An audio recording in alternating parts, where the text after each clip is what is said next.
نو د الله نه د یېرېده دا یو نعمت دی چې الله یې چاله ورکړي او دا زړه نرمي د الله زموږ د زړونو نرم کړي نو چې زړه یې نرم وي دی به د 100 کالو ځوان وي الله سبحانه وتعالی به یېرېږي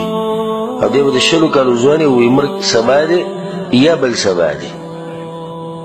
او دا چې زړونه یې سخت شوي که نه نو ته چې بوډا سړي ته وایي چې ته بوډا یې نو کېدای شي چې به ټوپک ډز د باندې وکړي وایي دا بوډا دي چا ته ووایي سپین ږیري د سپین ږیری ووایي چې کوم دي چې نرم زړه والي پتې ورته آخرت ته دا ورته مخې ته یي نو هغه په خپله دا خبره ویم او په زړه کې یې چې عمر زموږ ختم شوی او اوس الله ته د مخامخ کېدو وخت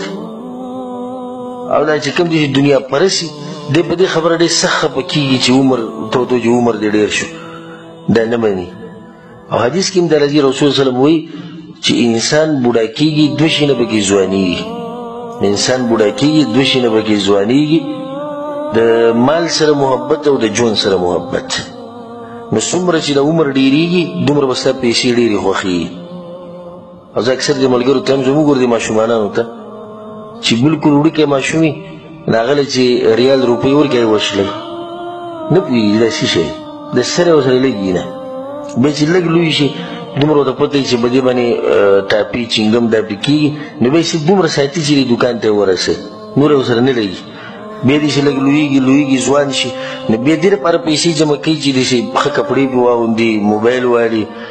ځان پې لږ برابر کړي نور یې ورسره نه لګي بیا دې چې ډېرېږي بیا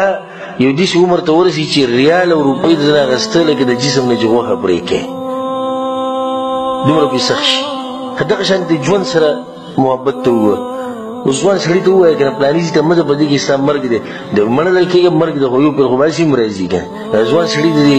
د دې ژوند سره دومره محبت نه نه د مرګ نه هېرېږي په نسبت د مشرانو هغوی ته چې د مرګ دا نوم وایې نو بس په هغه ورسې یو دغه راځي چې نه دا داسې خبره وکړه نو د هغوی دغه هم نشي چې وایي زه به مړ کېږم والعیاذ بالله دا زه د هغه خلکو خبره کوم کوم چې د الله نه لرې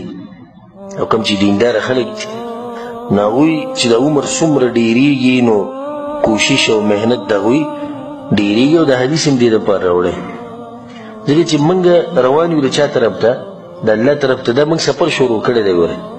د بعضو خلکو دا مطلب چې موږ دنیا ته راغلي وو خپل ځای ته رارسېدلي نه دا موږ په سفر یو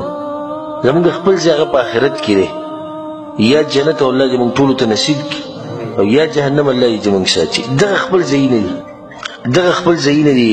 د دنیا سفر نو اوس موږ روان شوي او ژوند صرف یو شی دی که څوک درنه سوال وکړي چې هغه کم شی دی چې ډېرېږي نو کمیږي هغه دا ژوند دی دا چې ډېرېږي نو کمیږي نو دا یو ورځ چې تېره شوه نو موږ الله ته نږدې شو اوس پکار دی چې موږ محنت او کوشش ښه ډېر کړو ښه دې نیکو اعمالو له زور ورکړو چې وایي پته نه لګي کله به مړه کېږو او په څه حال کې به مړه کېږو الله سبحانه وتعالی زموږ آخره خاتمه په ایمان سره کړي